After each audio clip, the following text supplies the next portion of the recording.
When my grandmother died, she didn't leave me money. She didn't leave me jewelry. She left me a house, a quiet house, an old house, a house everyone else in the family refused to step inside. They said it carried memories. They said it carried grief. They never said it carried something else. And they definitely never said my grandmother would follow me there. My name is Evan Mercer, and this is what happened after I accepted her final gift. The house sat at the end of a narrow street, shaded by oak trees that were far too old for the neighborhood. Their branches stretched over the roof like crooked fingers, blocking most of the sunlight even at noon. It hadn't been updated in decades.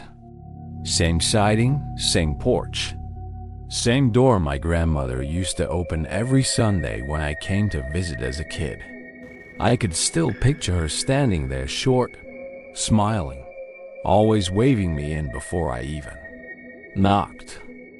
I hadn't stepped inside since her funeral, not because I was afraid, because grief does strange things to places.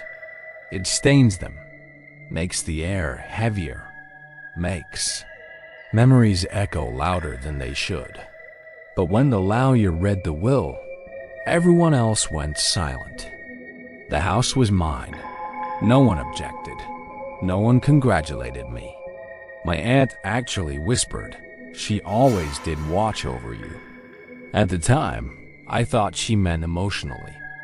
I didn't realize how literal she was being. The first night was quiet. Too quiet. No creaks. No settling wood. No distant traffic. Just silence thick and pressing, like the house was holding its breath. I slept in my old childhood bedroom. Same wallpaper. Same dresser. Same faint smell of lavender and dust. I lay awake longer than I expected, staring at the ceiling, listening for anything that would tell me I wasn't alone. At exactly 2:17 a.m., I woke up. Not because of a sound, because I felt watched. The air in the room was cold, unnaturally cold, like someone had opened a window in winter. And then I heard it. Footsteps. Slow. There. Deliberate. Not upstairs. In the hallway. I sat up, heart pounding, staring at the crack under my bedroom door as a shadow passed back and forth. I called out, "Hello?" My voice sounded small. Wrong in that room. The footsteps stopped.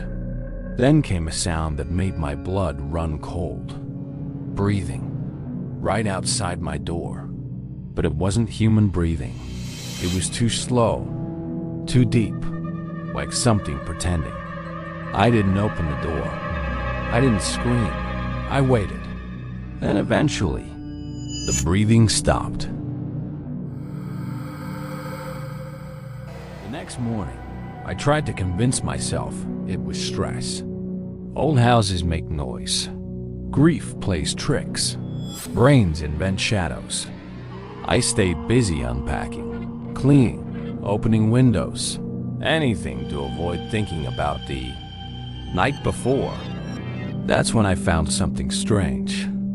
Every mirror in the house had been turned face down. Bathroom mirrors, bedroom mirrors, even a framed vanity mirror in the hallway. I stood there for a long time, staring at them, trying to remember doing it myself. I didn't remember my grandmother doing it either. I laughed it off and flipped one upright.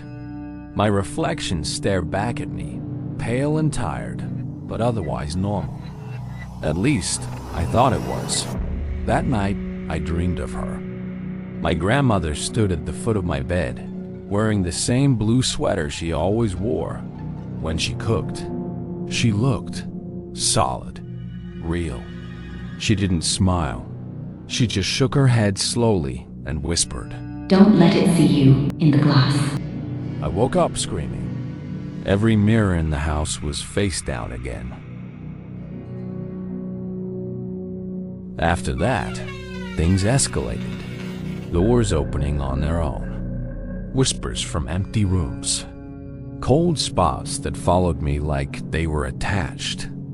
No matter where I stood, there was always one place in the room that felt colder than the rest, like someone was standing there, just out of sight.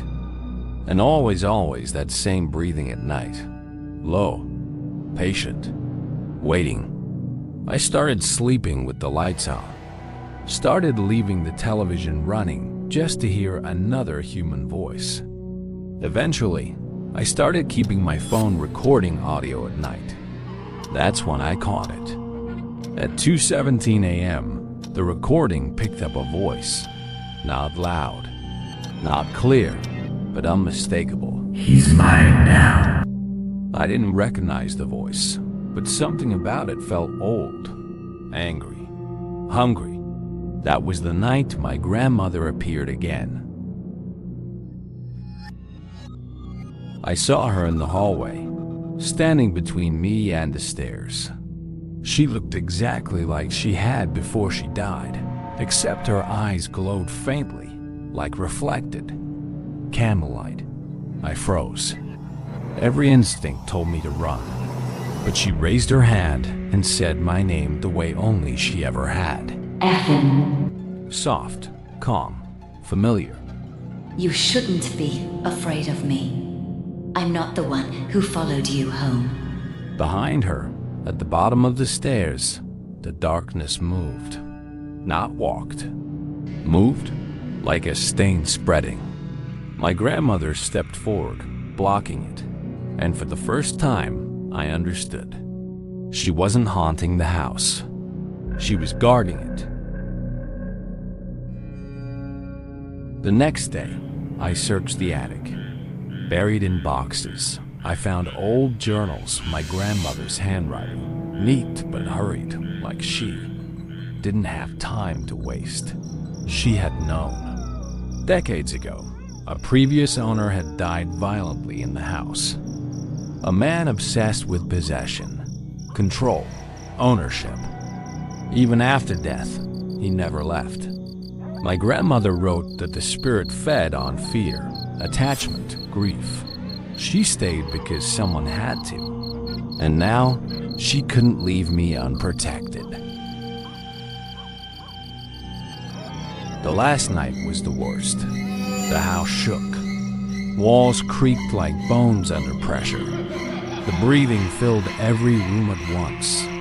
The voice screamed, "She can't keep you forever." My grandmother stood in the center of the living room, glowing brighter than I'd ever seen her. "This is as far as you go," she said. The shadows lunged. The lights exploded. The air felt like it was tearing apart. And then silence. When I woke up, the house felt empty, peaceful. The mirrors stayed upright. The cold was gone. I moved out a month later. I couldn't stay. Some places imprint themselves on you, and I knew if I stayed too long, the house might never let me leave. But sometimes, when I drive past the house late at night, I see a light on, and in the window, my grandmother, watching, still protecting, because some love doesn't end at death, and some houses never truly let you leave.